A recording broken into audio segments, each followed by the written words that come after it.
Welcome to Sober Sunrise, a podcast bringing you AA speaker meetings with stories of experience, strength, and hope from around the world. We bring you several new speakers weekly, so be sure to subscribe. We hope to always remain an ad-free podcast, so if you'd like to help us remain self-supporting, please visit our website at sober-sunrise.com. Whether you join us in the morning or at night, there's nothing better than a sober sunrise. We hope that you enjoy today's speaker. I met the speaker, Karen, and we had a little chat tonight. I was very impressed when she told me that her sponsor is Clancy. I've listened to his tapes. So I'm sure that she's going to have a wonderful message. So would you please help me welcome Karen from Pacific Group in West Los Angeles.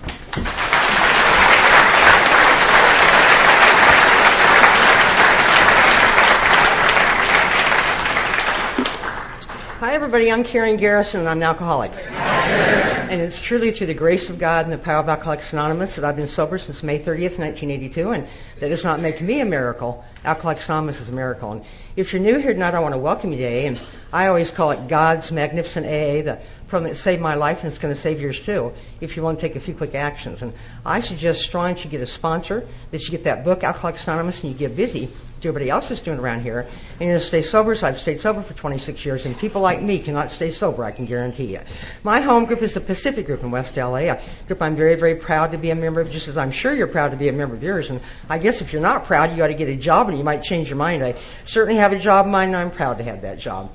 I want to thank Bob and the committee for inviting me. This is an honor and a privilege. It's one that I do not take lightly, I'll guarantee you.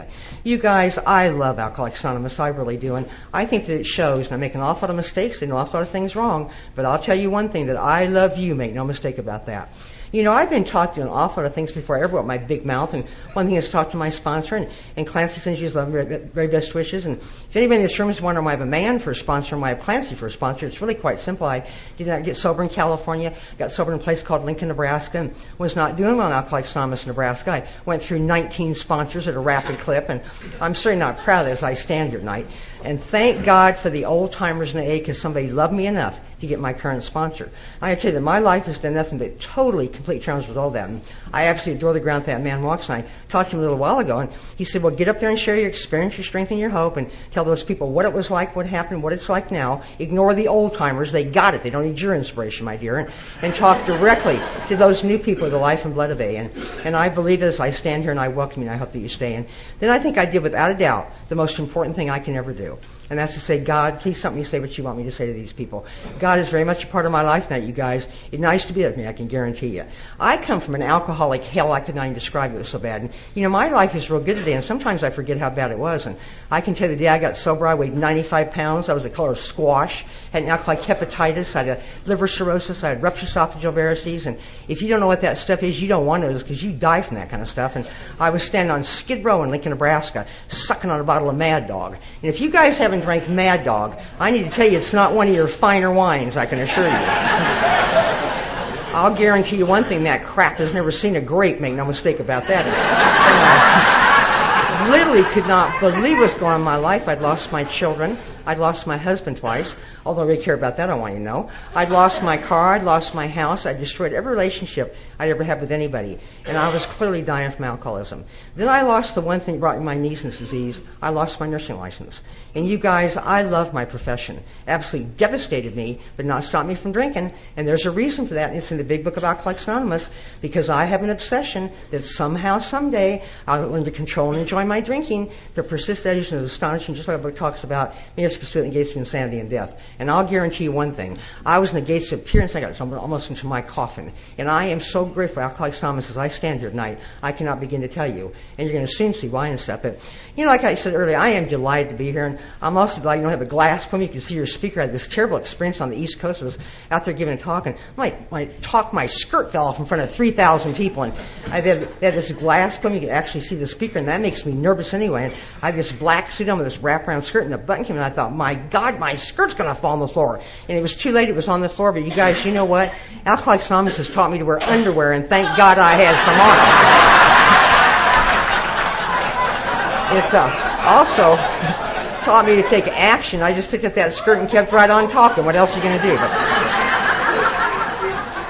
I want all you guys to know I am really not a senior citizen. I'm really only 33 years old, but I was secretary of the biggest AA meeting in the world last year, and I've aged 39 and a half years, let me tell you. But, I have found out things about people I wish to hell I didn't know, if you want to know the truth. But anyway, like I said earlier, my sobriety date is May 30th, 1982. It was not always my sobriety date. I got my current sponsor. I had to change that date, and there's a reason for that. I'm one of these people that got and smoked dope when I got sober. And if you're smoking marijuana in this room now, you're not sober now, Alcoholics Anonymous. I'll tell you right this minute. And I don't want to argue about it afterwards. Ask any old timer if you don't believe me. If I have to change my date, then by God, so do you. But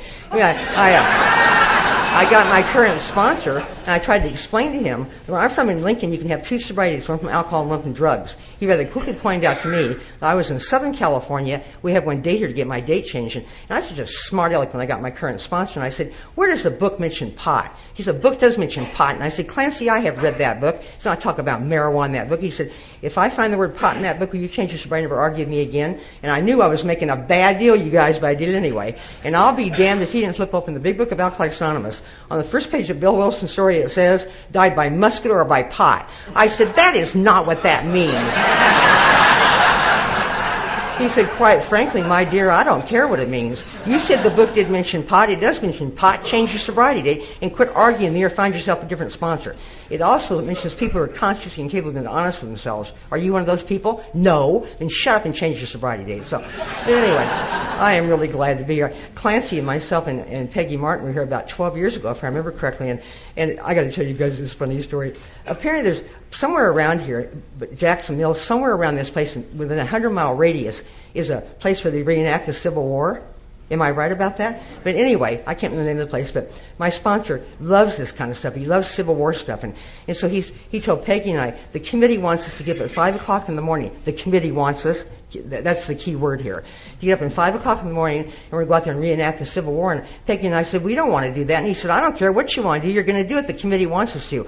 And the committee didn't want us to do that. It was Clancy's idea. But anyway, we had to get up at 5 o'clock in the morning. We had to drive out to this place, wherever it was. And oh, Christ, it was just disgusting. But anyway, you have to wear these paper uniforms, and they shoot you with water cannonballs, And it was cold outside. I think it was your winter conference. It was cold outside. And Clancy shot Peggy and I both in the back with this great big ball that exploded. The water went all over. But anyway, I don't know why I had to tell that story. I just thought you might want to hear it. But anyway, I grew up in Lincoln, Nebraska. I come from a wonderful home there in Nebraska. And I want you to know that. And my mother wanted you to know it, too. I'll guarantee that. My mom died 14 years ago. And, God, I miss her so much I can't begin to tell you guys. And, boy, you only get one, folks. And when they're gone, they're gone. And I made amends to her many, many years ago. We had a wonderful relationship last year of her life and stuff. But I just missed her terribly. And I could tell you guys a funny story. Not that my mom died, of course. I was back in Nebraska in August, visit my kids and my grandkids and stuff, and I told my eldest son, I'm going to Grandma's grave and put some flowers down. Where's your other grandmother buried? I wasn't there for my ex-mother-in-law's funeral. He said, well, Mom, just mark off 15 rows from Grandma's grave. There's Grandma's Lynn's grave. So I said, okay. Little bitty tiny graveyard. It was overcast in Nebraska. It had been raining all day. Absolutely nobody was at that graveyard but me. And I told my speaker at the Rolando Club at 5:30. I really didn't move right along here. It was already 10 after 5. So I put the flowers down my mom's grave. I marked off 15 rows. There's my ex-mother-in-law's grave. I put the flowers down. And I backed up and I found myself in an 8-foot grave, you guys, and how can I get out of that damn thing? Let me tell you, when you're in it, folks, you're not getting out of it. Trust me. And I thought, how in the hell did this happen to me? Well, apparently the grave diggers in Nebraska thought, when nobody's out here, they put a tarp up, a caution sign, and thing to hold the casket. It's basically impossible to fall in the grave. And they thought, well, nobody's going to come out here. Let's go to dinner and we'll come back to do it later. And I come soaring over. And I thought, how am I going to get out of this? I don't wish to explain to my sponsor how I missed the Alano Club 5:30 meeting. Well, I was standing in an 8-foot grave, I got to tell you. But what do? You start screaming, help is what you're doing. About 10 minutes later, this old lady walked over the grave. She's old, but I'm not, right? And she says to me, I don't think you're supposed to be in there. And I thought,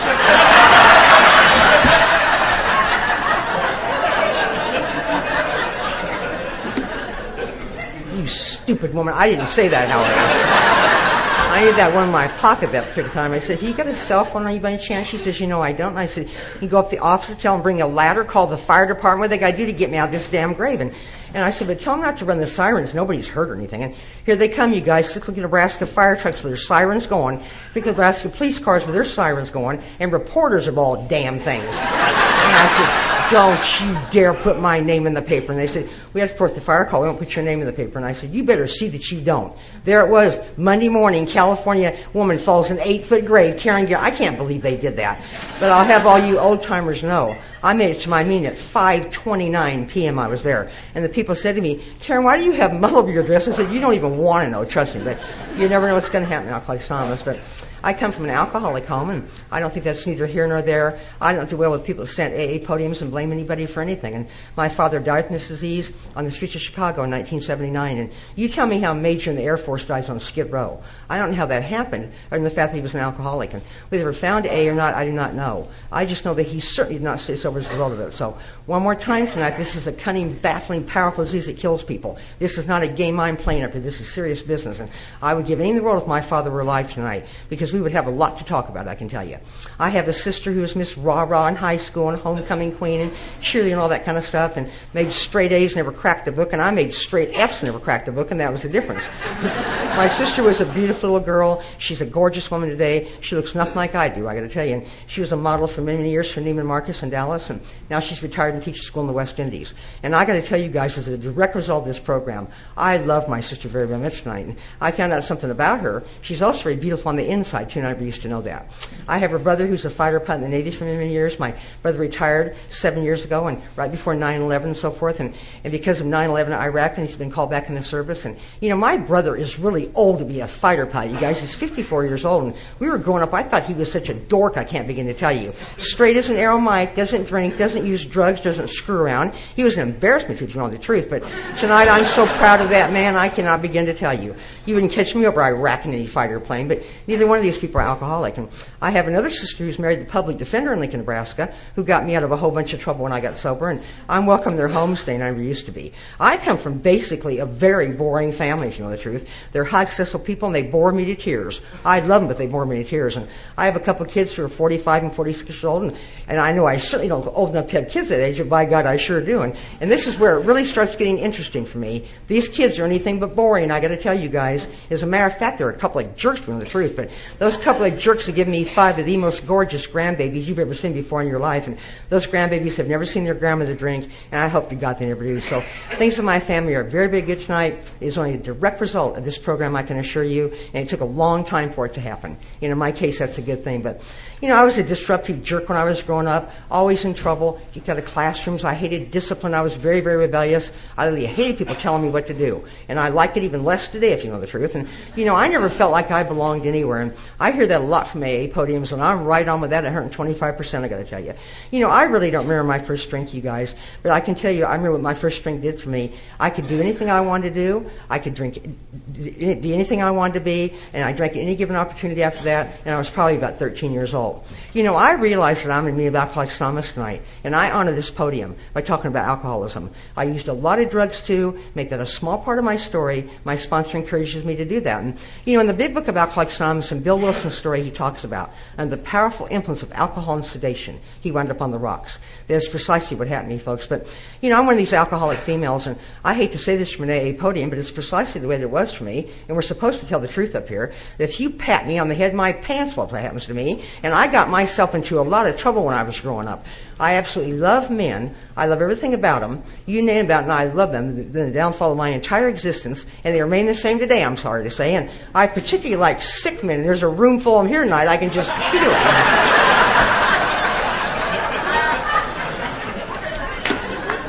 That's one thing, girls, I love about Southern California. It's got so many sick men, and I'm just entertained around the clock 24 hours a day. I have to tell you guys a funny story. I was in Nashville, Tennessee, maybe about 15, 16 years ago giving a talk, and one of the fine ladies of Nashville, Tennessee AA walked up to me afterwards, I want you to know, and this woman said to me, she said, "You're disgusting," is what she said to me. And she wasn't kidding, you guys. She meant every word of it. And I said, "Lady, from where I come from, being disgusting is a step up, I can assure you. And furthermore, if I wanted you to sponsor me, I'd phone to Nashville and asked you." You know, I hear some women get this podium, and I wonder if they ever drank, you guys. I really do. Do all the drinking ones that shoot it into the keyhole with an eyedropper. I was out there big time. I got myself into a lot of trouble. I've been taught to share at 3 and Alcoholics Anonymous. And if I offend anybody in this room tonight, I would never offend anybody in the program that saved my life. And besides that, my book tells me, and this is my favorite part of our book, it says, "Cling to the thought that in God's hands your dark past will be the greatest possession that you have." And it goes on to say, because you can literally avert death and misery for others. So I think to be very, very true in my sobriety. So if I offend anybody here, not I want to hear about it afterwards. But anyway, I got pregnant when I was 16 years old, and I had to get married. In my day, girls, you had to get married. There was no ifs, ands, and buts about that. That's just what we did and stuff. And as it must be, I married an alcoholic. He was 17. I was 16. I couldn't cook. I couldn't clean. I couldn't take care of a baby. Nor did I want to take care of a baby. And before we know it, we had 2 babies to take care of. And yeah, I tell you, I found out real quick what caused all that, and I put a halt to it. But anyway, somebody in that family had to get a job, and I found a job as a nurse's aide at a hospital there in Lincoln. And the magic was put in my life. I really fell in love with nursing. And I made a plan to myself. I would love to go to school, and I'd love to become a registered nurse. That's what I'd love to do. You know, they say that alcoholics don't have willpower. And I'm here to tell you tonight from this podium that is a bunch of crap. I have more willpower than 20 elephants. When I want to do well, I'm going to do well. I don't have 1 ounce of willpower when it comes to my disease. But by God, when I want to do something, I'm going to do it. And I went back, I finished junior high, I finished high school, I went to college full-time for 3 years, and I worked full-time for 3 years. And I'm talking about 18, 20 hours a day, you guys, and that is hard stuff to do. I didn't drink. I didn't use any drugs during this period of time. At the age of 27 years old, I became a registered nurse. And if you think I'm proud to stand here tonight and tell you that I got jerked in front of the State Board of Nursing in Nebraska, and they tell me, "You are a disgrace to your profession, you're a disgrace to nursing, you're a disgrace to medicine, you are no longer working because we just jerked your nursing license." If you think I'm proud of that, you are sadly wrong. You guys, I love my profession, and I really, really mean that. And I would never do anything to jeopardize the people I take care of, nor the people that I work with in ordinary circumstances. And what I have to tell you now is a story about how I threw it right down the toilet so I could drink. And that is total insanity. It's also called alcoholism. At the age of 27 years old, I divorced this man. And girls, I got to tell you that a whole new world opened up to me, and it's called men and alcohol. And I went absolutely hog wild is what I did. I was engaged 8 times during that divorce. I never married these people. 2 of them died from alcoholism. I know nothing about social drinking. I drank, ran with alcoholics, and we do indeed die from this. And at the age of 27 years old, I went to work in surgery at a hospital there in Lincoln, and I had that job for 19 years. I love working in the operating room. I love taking care of those patients. It's a colorful, exciting nursing position. I drank with medical people mostly. They were colorful, intense people. They worked hard and they played hard. And I need to tell you guys that the incidence of alcoholism amongst my profession is tremendously high. And that I do a lot for your security level. You're going to have surgery next week. That has to be very, very true. And those people are so grateful that I'm sober that they can't see straight. And I'm talking about alcoholics is what I'm talking about. You know, in our book, Alcoholics Anonymous, it says clearly that we're just telling a general way what our drinking was like. And I could tell you guys about my drinking in about 5 seconds flat, to know the truth. Many, many years ago, I was at a little concert in upstate New York called Woodstock. And I'm not talking about that piece of crap they had 10 years ago. I'm talking about the real Woodstock. There will never be another one, trust me on that. The kids from the 60s threw a party that nobody will ever match, I'm quite sure. And New York got when they're going to have this big event. And they told these people, if you don't get medical coverage, you are not going to have this concert. Started hiring people from Nebraska, but they were responsible. And we were a seedy lot, I can assure you. And I was the first drunk to sign up for this deal. And my 9 girls I worked with to join me, and met about 80 doctors from New York. They were at Woodstock. I never seen so much alcohol in place in my entire life. You could have easily sold a batch, no problem whatsoever. And the drugs, it was like a candy store. And everybody was sharing our drugs with everybody else. But we had this great big semi-truck on that back lot of Woodstock. That was our hospital park back there. And I don't recall being in that semi the entire week. But I do recall standing when Richie Haven standing on the stage, when Richie Haven singing, and Joe Cocker and Country Joe and Santana, those groups that I love. I come from the roaring 60s, you guys, and I love rock and roll, let me tell you. And things have not changed in my life a little tiny bit. I loved Elvis Presley, and Janis Joplin was my lady, let me tell you. Wouldn't Janis Joplin have been, if I remember about Alcoholics Anonymous, you guys? I'd have hung out with Janis, let me tell you. I traded Janis for Clancy any day of the week, if you know the truth. But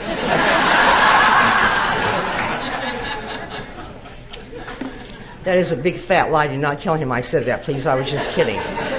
I wouldn't trade my sponsor for 20 Janis Joplins. But drinking for me at one time was a fun thing, you guys. If you'd like me to stand out and say anything but that. But I cannot remember the fun, I remember the pain that it caused me. And one more time, I am so grateful. Alcoholics Anonymous, I cannot begin to tell you. And, the drunk driving charges, the bad checks, all the stuff that we do. And, I divorced this guy when I was 27 years old, went through all these engagements, never did get married and stuff. And, I was getting myself into a lot of trouble. And my kids were in trouble. And I thought, I need to get married to my ex-husband again. That's what I need to do. The kids need their father. Besides, I need to get even with him for all the things he's done to me. And those are not very good reasons to get married again, I got to tell you. And I'm certainly not proud of it as I stand here tonight. And, if anybody in this room is thinking about getting married to the same person twice, don't do it. You're going to be sorry.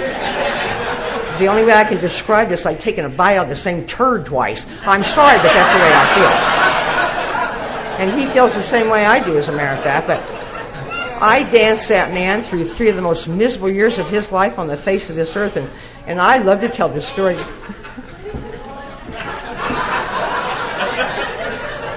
I love to tell you guys this story I'm ready to tell you. And my sponsor always tells me that is not funny, and you should not be telling that from AA podiums. I said, okay, fine, then I won't tell anymore. He said, no, go ahead and tell those people see how sick you really were, and apparently how sick you really still are. And I'm still sick, and I still think it's funny, and I'm telling the story. When I married him again, I told him, I said, if you ever hit me again, buddy, I will kill you next time you hit me. And he said, I'll never hit you again ever. And I said, you better see that you don't. And he lied, is what he did. Came home drunk one night, and I happened to be sober this night for some reason, and I'll never know why, because I usually wasn't. And girls, you know what guys do when they come home drunk? They want to take you to bed and stuff, and I was not buying it. If there's anything I can't stand, it's some drunk man mauling me when I'm sober. And really? I will say that when the shoe's under their foot, though, it's fine with me. And that guy came home and indicated that to me. And I said, you get your hands off me and leave me alone. I wanted nothing to do with him, period. And he broke my arm is what he did. And I'm here to tell you guys that I was pissed. As a matter of fact, I'm still pissed about it, the truth. And I told him, I said, you go to sleep on that couch, and so help me God, when you wake up, you're going to wish you'd never been born. And he said it for hours, you guys, their eyes pried open. As it must be, he finally passed out. And I started drinking martinis, and this is a classic example of what alcohol did for me. Alcohol told me what to do. I didn't tell it what to do. And I had about 8-10 martinis, and I was feeling no pain, I can assure you. And I was sitting there watching this guy. And I hate to tell you what this man was doing, but I can't tell you the story to tell you what he was doing. He was laying on the couch playing with himself. I thought, you disgusting man, you make me sick to my stomach. And the more I drank, the madder I got. And you guys, I'm a nurse, and I'm very familiar with male anatomy. And I'd be very familiar with male anatomy if I wasn't a nurse. But I thought to myself, what can I do to get even with this guy for all the things he's done to me? And I came with this brilliant idea in my drunken stupor. That's one thing we should never do, folks, is drink and think at the same time. And this is many, many years ago, you guys, when super glue first came out. And super glue was powerful stuff. In our country, in the last 4 or 5 years, there's been 2 or 3 instances of super glue stuff.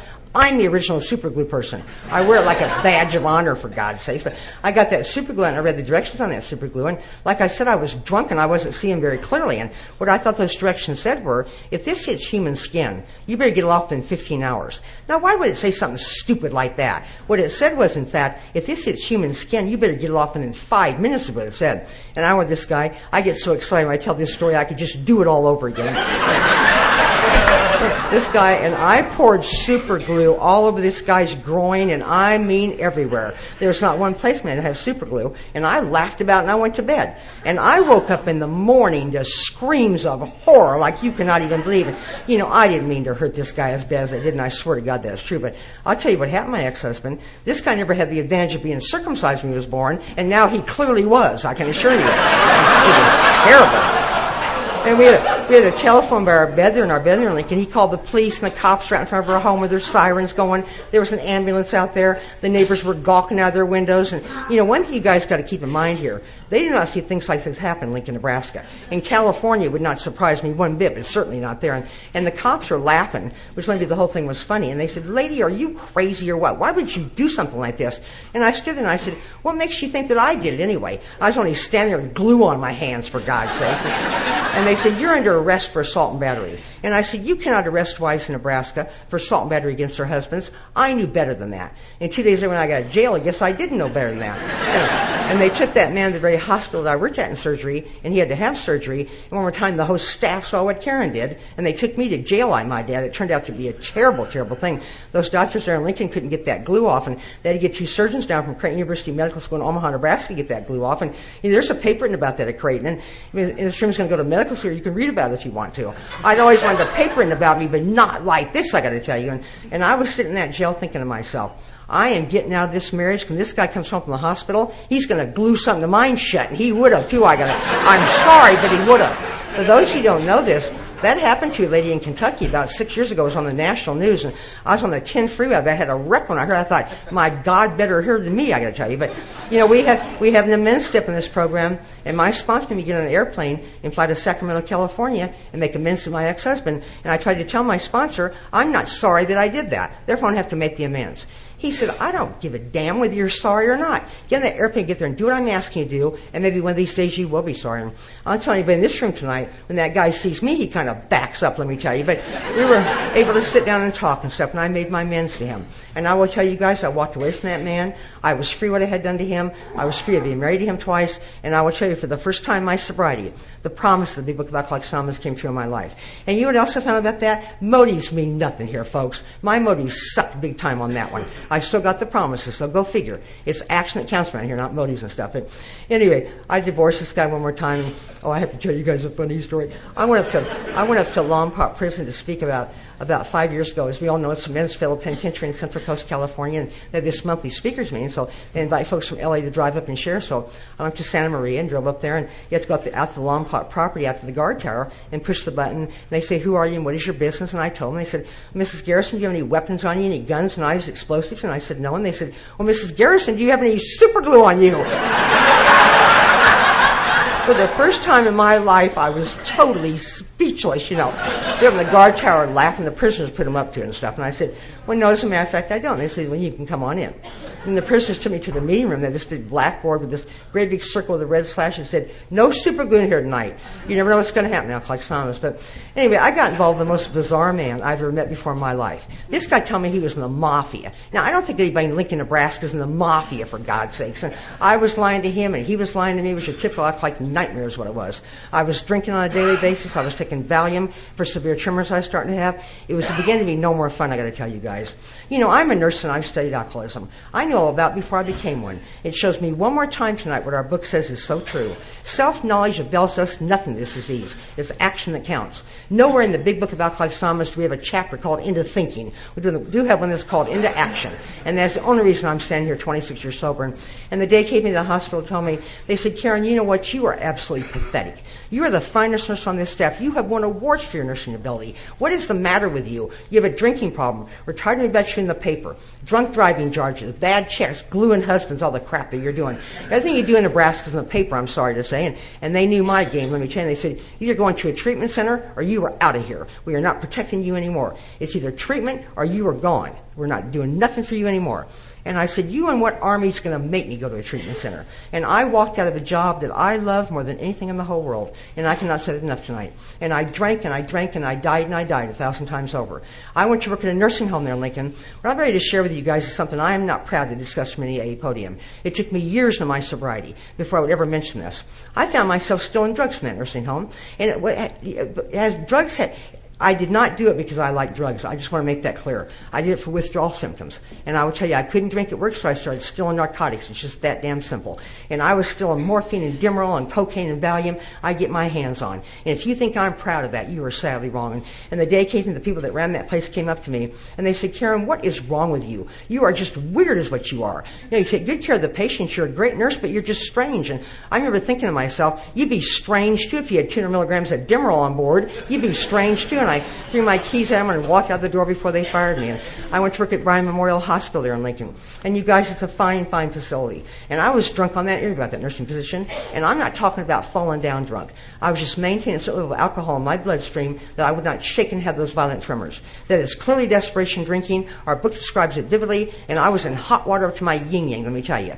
I had to drink, I had to take drugs, I had no more choice than any of it. And I will tell you guys right up front here tonight, the very thought that I might drink again makes the hair on my neck stand straight up. And that's why I'm an active member of Alcoholics Anonymous and stuff. And the day came in, I got caught red-handed stealing some morphine from that hospital, and this has got to be without a doubt the most humiliating day of my entire life. When they say, you give us your narcotic keys and you get out of this hospital, don't you ever walk back in here again. We're reporting this to the State Board of Nursing in Nebraska. That's exactly what they did. That's exactly what they should have done. My three jobs should have done it too, as a matter of fact. And long story short here tonight, I lost my nursing license. And to make a long story shorter and shorter here tonight, I wound up on the streets of Nebraska is what happened to me.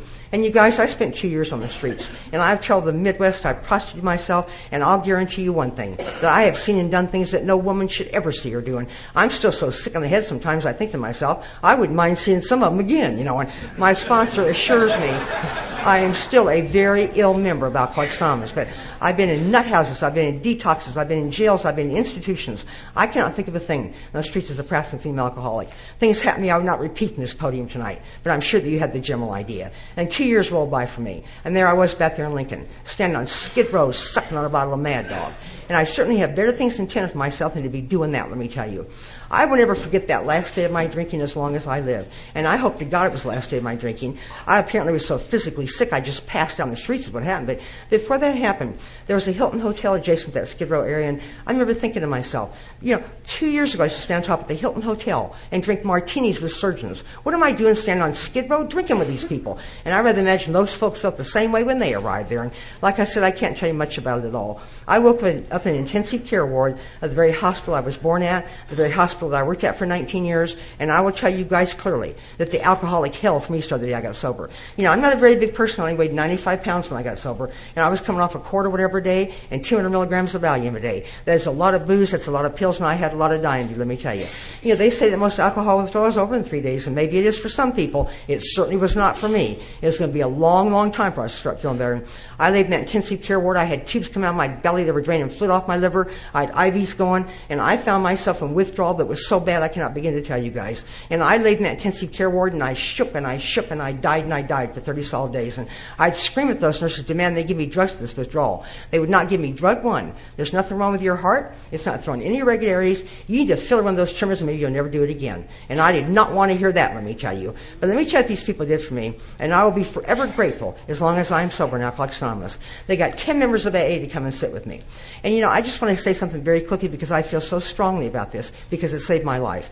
Once upon AA, I hear people say, not very many people, I don't hear that often. When I hear it, I want to throttle them by the neck. They say things like, we don't go unless the alcoholic calls us. Ladies and gentlemen, I'm standing here 26 years sober tonight. I never made any damn phone call. Where'd that crap come from? It's good enough for our co-founders, by God, it's good enough for us. I think Bill found Bob, as the story goes. I don't think Bob found Bill. I hope I never forget where I'm coming from here. And my responsibility statement does indeed say, when anyone anywhere reaches out for help, we want the hand of AA always to be there. And for that, I'm responsible. The nurses reached out, the alcoholics responded, and I have to believe as a direct result that I'm standing here 26 years sober tonight. But anyway, I just fell in love with these people, and I'll tell you why. There was not one person in my life that was speaking to me. And for the first time in a long time, people were talking to me again. They say things like, Karen, just keep breathing. So all you do is breathe. And I say, when is this withdrawal going to stop? And they said, when it's time, that's when it's going to stop. And that wasn't good enough for me. I wanted a date is what I wanted. And they were absolutely accurate about that. When it's time, it's time. And at 30 days of sobriety, I walked in the official treatment room of that hospital. I'm a product of a treatment center.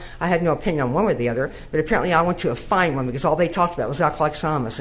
And boy, there's a lot of bad ones out there, you guys, let me tell you, and thank God I went to a good one. And let me tell you what I was like when I was 30 days sober.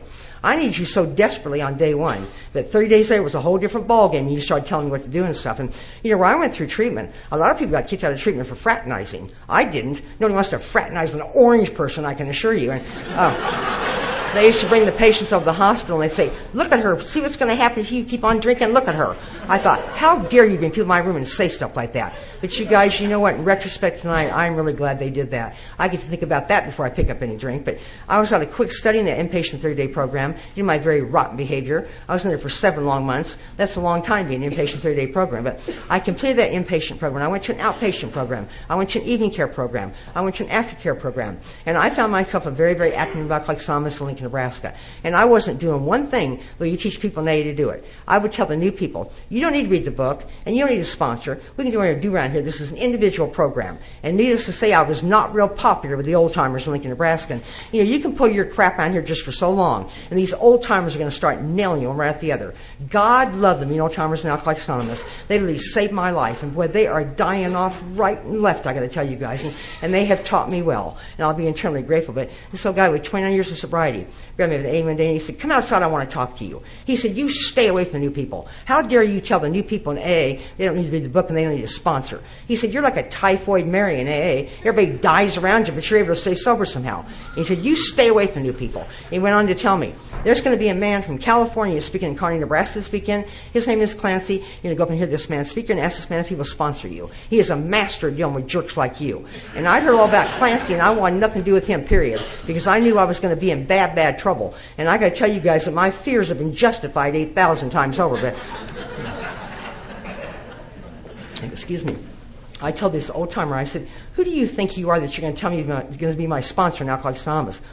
He said, if you don't get in that car and go this Saturday, I'm going to tell everybody in Lincoln how you stole money from an AA meeting. And I'll guarantee I was in that car going to Kearney, Nebraska, and I paid that money back, too, by the way. I did pay it. I did. And I will tell you guys from a podium in Kearney, Nebraska, that man literally put the magic of Alcoholics Anonymous in my life. My life has never been the same since that talk. And there's a reason for that. For the first time in my sobriety, I was identifying with another alcoholic. And as I understand Alcoholics Anonymous, that's what this thing is all about. I know of no finer speaker in the world than my sponsor. I'm not saying that you need to believe that. It's only important that I believe that. But in that talk, I wanted that man for my sponsor. That, ladies and gentlemen, is how God works in my life. I wouldn't have asked that man to sponsor me in a million years. Trust me, I wouldn't have asked him. Apparently, God does something I can't do for myself. I found myself walk across that convention floor, asked that man to be my sponsor, and he looked at me and he said, I don't sponsor crazy people like you. And that's a lie anyway. He sponsors people crazy I never thought of being. And I thought to myself, what'd he say that to me for? He doesn't even know me. And I was sitting in my little white dress on, my little white gloves on, acting like an angel. And I wasn't aware of the fact this old-timer had called him 2 weeks prior to him coming to Nebraska and asked me if they brought me if he would talk to me. He said, of course I will. And he knew my game, let me tell you. And he said, Karen, I don't just sponsor people on a long-distance basis, but I'm going to do this for you. Because I don't do it for you, you'll probably go die somewhere. But he said, I'm going to tell you something, little girl, and you better listen to me real good because I'm going to say it one time and one time only. You're going to call me every day. I tell you not to call me every day. You are going to read that book. You're going to sponsor people, become an active volunteer in Alcoholics Anonymous. You're not going to argue with me, defend your actions to me. You're going to do what I ask you to do. And if you don't want to do that, then get yourself a different sponsor. And you guys, you want to talk about we stood at the turning point. This is the day of my recovery, really beginning Alcoholics Anonymous. And I said 2 words that I almost fell over when I said them. I said, yes, sir. I don't tell people, yes, sir. Trust me, I don't. More time, God do if I can't do for myself. Respect's got to start for me somewhere. You might as well start with my sponsor now, Alcoholics Anonymous. And I went back to Lincoln. I became very, very active in the right way. I sponsored a lot of women in that town. I am not bragging about that. It is not that much fun to sponsor 56 crazy women in Alcoholics Anonymous, but I grew to love those women very, very much, and I'll tell you why. They literally showed me the first 4 years of my sobriety what to do and what not to do in this program, and every one of those women are still sober today, with the exception of one, and she died in a car accident when she was 13 years sober. But she died sober, you guys, and it wasn't because of me. They were active members of Alcoholics Anonymous, and one of the first directions my sponsor gave me, I want you to get that nursing license back. And I tried to tell this man, I cannot get that kind of humiliation. He said, Karen, are you arguing with me? And I said, no.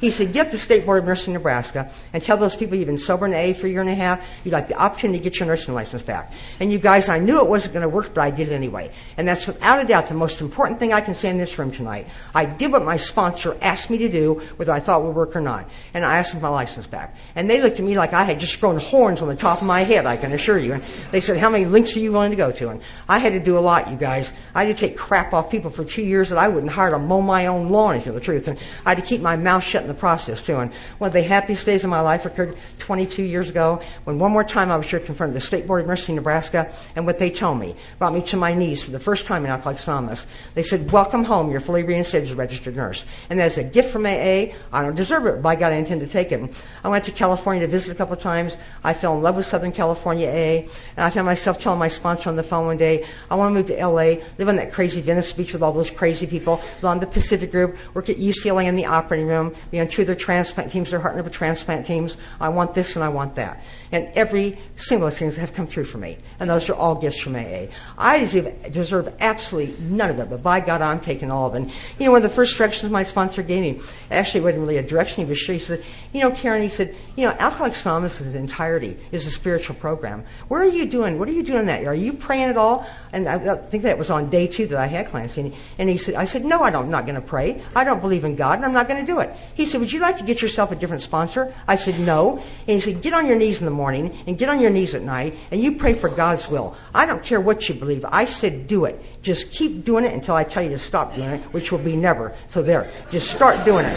And he said, and he flipped open my book, the big book, and he says, he pointed out to me where I get a daily reprieve contingent on the spiritual maintenance of the power greater than myself. And he said, there's going to come a day in your sobriety when I can't help you and AA can't help you, and you had better well have a God in your life and be dead in the disease of alcoholism. And I said, okay, what do you want me to do? He said, I just told you what to do. Now start doing it.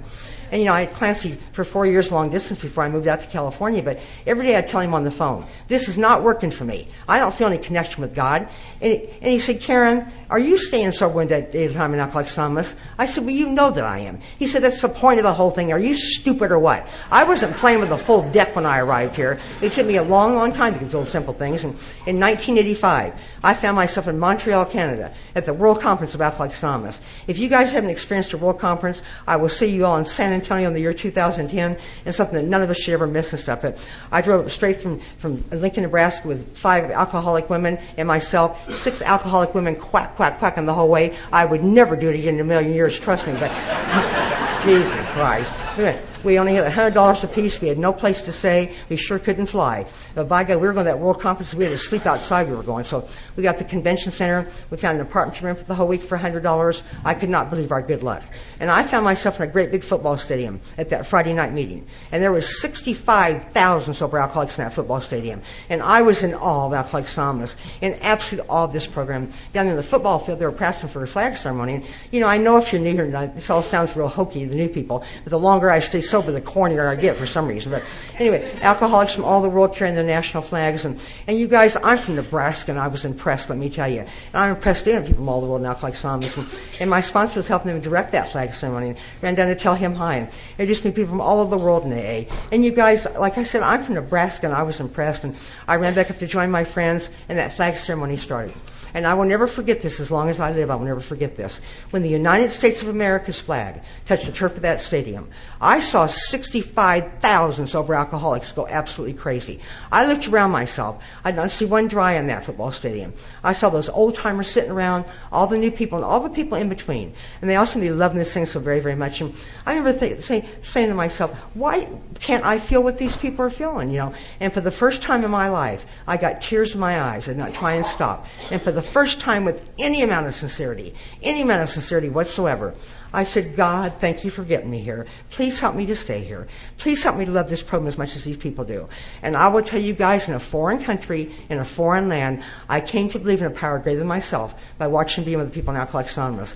I really believe the old adage that we see when we're ready to see, we hear when we're ready to hear, not before. I also believe the actions my sponsor gave me got me to that point. It's like, do it till you believe it. Just keep on doing it and stuff. But for one solid second, my world stopped. And I remember that woman who was standing on Skid Row in Lincoln, Nebraska, who literally could not get sober, who literally could not quit drinking. And there she was, 2.5 years sober. I personally believe that Alcoholics Anonymous is divinely inspired. How could anybody be around here as long as I have and not believe that? I think our book's divinely inspired. I think the whole thing is divinely inspired. But anyway, I pray to that God every day sincerely since, because I believe my sponsor has taught me. I get a daily reprieve, and that's all I get. You guys, I have a fabulous job at UCLA. I've been there for many, many years and stuff, and I'm on 2 of the transplant teams, the heart and liver transplant teams. And I have to tell you a story that happened to me about about 14 years ago. So many people here tonight have asked me to tell this story, and thank you so much, and I get to relive it all over again and stuff. But I actually love to tell it anyway, but then I get to relive it again. But, my sponsor has taught me. He said, Karen, you have got to do what's in front of you. Yeah, I asked Clancy one time, I said, what is God's will? He said, how the hell am I supposed to know? I'm not God. He said, I have to believe that when I'm doing what's in front of me, what's on my plate, what God gives me to do. And I thought, what are you talking about? I did not have a clue, you guys. He said, just answer the damn phone when it rings, in your case. Just pick up the phone and answer when it rings. I, to this day, do not screen my phone calls. If I am home, the phone gets answered, period. But anyway, and I know the value of it as I stand here tonight, and I'm going to share that with you. But so anyway, I started answering that telephone under all conditions. And, it took me a long time to get a phone in Alcoholics Anonymous. By the time I got one, I sure didn't want to answer it. It was bill collectors. But as a direct result of answering that telephone, I'm $86,000 out of debt in Alcoholics Anonymous. So I know this thing works, you guys, but you got to do it for it to work, I got to tell you. But anyway, about 14 years ago, we had a terrible nursing crisis in Southern California, and we were working our butts off, let me tell you. Like we're too hungry, angry, lonely, or tired. I was a bitch is what I was. But this, we do most of our transplants at night over there and stuff because of organ availability and so forth. But anyway, this one particular night I had off, and I'd worked 72 hours this one particular week, and I was just whipped, you guys.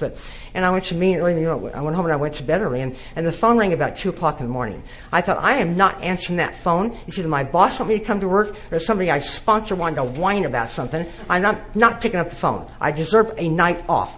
And my head told me, pick up that damn phone. Somebody's in trouble. You know better than that. And I'm so glad I answered that phone. You guys, the most precious thing happened. And sure enough, it was my boss. I got 18 people sick over here tonight.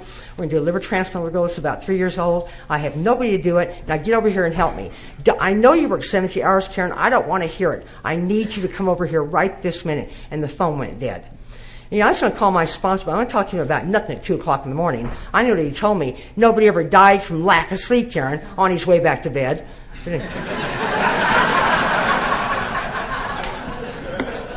I just went to work, and I'm so glad I did. And I got over to UCLA, and I sent my orderly upstairs to get a little patient, bring her down to surgery. We had a jet come from New York for the liver for this child. Had some time to kill and stuff. And so he called me in the back and he said, you're not going to believe all the people in this family. And I thought, well, that's nice if they had the support. I was so crabby, you guys. He said, Karen, there's like 80 people in this family. I thought, how highly unusual at 4 o'clock in the morning. How high unusual any time, if you know the truth. But anyway, he said, come out and get your patient. So went out to front, and the first thing I noticed was the mother. She had the most beautiful blue eyes I've ever seen before in my life. And the dad was good looking and stuff. And the 80 people with this family, she was right about that. He was right about that. And I looked at in the most gorgeous blue eyes I've ever seen before in my life, that little girl laying on that cart. And in her little arms, she had a bear. And she had a blanket wrapped around that bear, hang on him for dear life. And I remember thinking to myself, and you didn't want to be here, you selfish person. I hated myself at that particular moment, let me tell you. I'm going to be the best nurse I've been before in my life, and by God, I was, too. And anyway, I'd been over and I talked to her, and I said, oh, you brought your little baby bear down to surgery. Tried to tell me her little bear was going to have a liver transplant. And I said, oh, you're both going to have one. And she said, no, just the bear, But we sent the family out the waiting room. That mom was in absolute hysterics, I got to tell you guys. And this baby looked at me and she said, why is my mommy crying? Go tell my mommy not to cry. And because of Alcoholics Anonymous, when I've learned in this program, they would tell that little girl the truth. And I said, your mommy's crying because your mommy loves you so very, very much, and she's just worried about you, and she wants you to get better and stuff. And that seemed to settle her down a little bit and stuff. And, we have an anesthesiologist at UCLA that loves to play with the kids. He was just a delight to work with. So when she got her IV started, the bear got an IV started, and his bag was called Bear Juice. She thought that was real funny and stuff. And when she went to sleep, the bear went to sleep. It was really quite painful, to know the truth, but we put that little bear in a plastic bag, and he was by her little head, her entire surgery and stuff. And I must tell you guys, that 16-hour transplant did not go well. We almost lost that baby a couple of times due to blood loss. I have never seen 2 people pull together like we did that night for that baby. And 16 hours later, she went up to her room with not much hope at all, I got to tell you guys. She had lost a tremendous amount of blood and stuff. And, well, we said some prayers on that one, let me tell you. And I became obsessed with this baby, and I had to see her again. We have a rule at UCLA. You may not get involved with these transplant patients afterwards. They want the organs come from. We cannot tell them. It's best not to see them after surgery. Now, I tell anybody in this room tonight that I'm real good at breaking rules, and I thought, I'm just going to go up and see how she's doing, and I'm not going to talk to anybody. So when she was 6 days post-op in that transplant, I'm up that baby's room, and I opened the door to that baby's room, and I could not believe it was in front of my face. My God, the power of God, the power of God. Here was this little baby girl. It was the first time she went through the surgery. She was jumping up and down in her crib. She had diapers hand around her knees. She had a baby bottle in one hand. She had that bear in the other arm, and she put Band-Aids all over this bear. He had Band-Aids on his eyes, his ears, his nose, and I mean everywhere. And I stood in that hall, and I just cried like a baby. And that whole room full of people were in there. And it is not cool to bawl in front of the nursing staff. I mean, for the nursing staff to be bawling, but something caught my eye, the corner of my eye. And I'll be damned if our book wasn't sitting on that kid's dresser. And I was in that room like a flash. And I said to Mom, I didn't care if I got fired. And I said to Mom, I said, whose book is that? And she said, well, that's my book. I'm here with Alcoholics Anonymous. So is my husband. Her sponsor was there. His sponsor was there. And those 80 people have driven 500 miles to be with this family. They were not from the LA area. And they showed me one more time what this thing is all about. It's about love and service, and that's all it's about. And I was impressed, let me tell you. And I asked the mom, I said, how long have you been sober? And she said, 5 years today. I thought, oh my God, her baby up for the first time with a fabulous birthday present and stuff. And I walked over this little girl, and she stopped dead in her tracks, and she looked at me and she said, go away, I'm not sick anymore. I had my scrub clothes on. It scared the hell out of me, didn't I? I said, I didn't give up there to hurt you. I came for to see how you're doing. And you guys, she gave me her little bear, and she said, you take him home and take care of him. He's a nurse to take care of him. And I know why she gave me the bear to get me the hell away from her, but I could pretend like she wanted me to have him. And I told the mom, I said, I can't take that baby's bear home. My God, that bear went through that kid's liver transplant. You need to keep it from a minute. And she says, Karen, please take it. She's got 50 bears in it from him. She wants you to have it. Please take it. And I felt like a fool walking down the hall of that bear, that bear became my most prized possession from Alcoholics Anonymous. They got to be too damned important to me. It gets to be too important, we got to get rid of it, folks. My little granddaughter said to me, Grandma, can I have that bear? She knows the whole story. And I said, it's Grandma's bear, Brandy. And she said, Grandma, I'm having a slumber party. I'm having my little girlfriends. I want to tell them that story. And I said, Grandma will buy you 300 bears and a bag of Band-Aids. You know, it's my bear. And she said, but I don't want those bears. I want that bear. And I said, it's Grandma's bear. How bad does that sound? It's Grandma's bear. It got so bad, I talked to my sponsor about it. You know, my sponsor told me, give her that goddamn bear right this minute. You are the most selfish woman I've ever met before in my life. You got to give it away to keep it. Now give her the bear. You got the memory. Do it now. Right now. And I thought, that's the last straw. I'm changing sponsors. That's the last.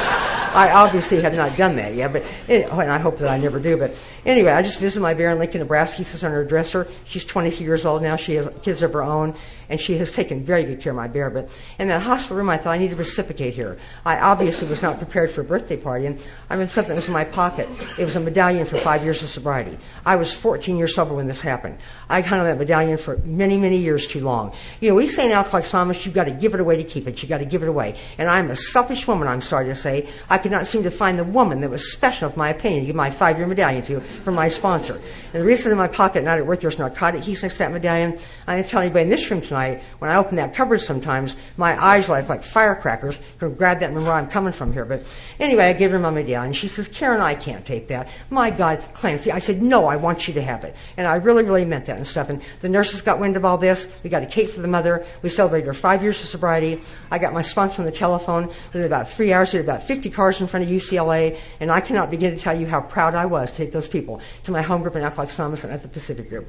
There's been no more contact with them. It's got to be that way for many, many reasons. But I know that little girl is doing very, very well and stuff. And, you know, the point I'm trying to make here is I could have missed the whole damn thing. How many times in my life I missed stuff because I wouldn't take a simple action like picking up the damn phone when it rings. You know, people say to me all the time, why do you keep doing it, Karen? Why do you keep doing it? And I know of no greater thing to say to them than where our 12th tradition says long form. So that this to the end, that my great blessings may never spoil me, I may forever live in thankful contemplation of him who presides over us all.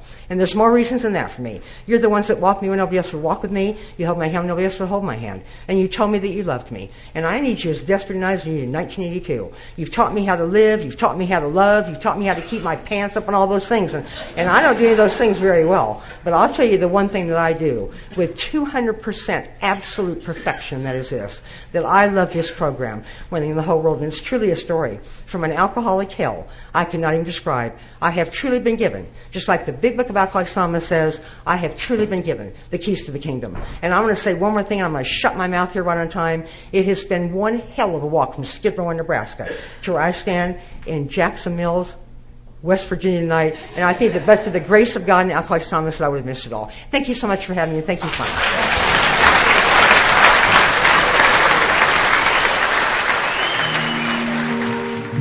Thank you for listening to Sober Sunrise. If you enjoyed today's episode, please give it a thumbs up as it will help share the message. Until next time, have a great day.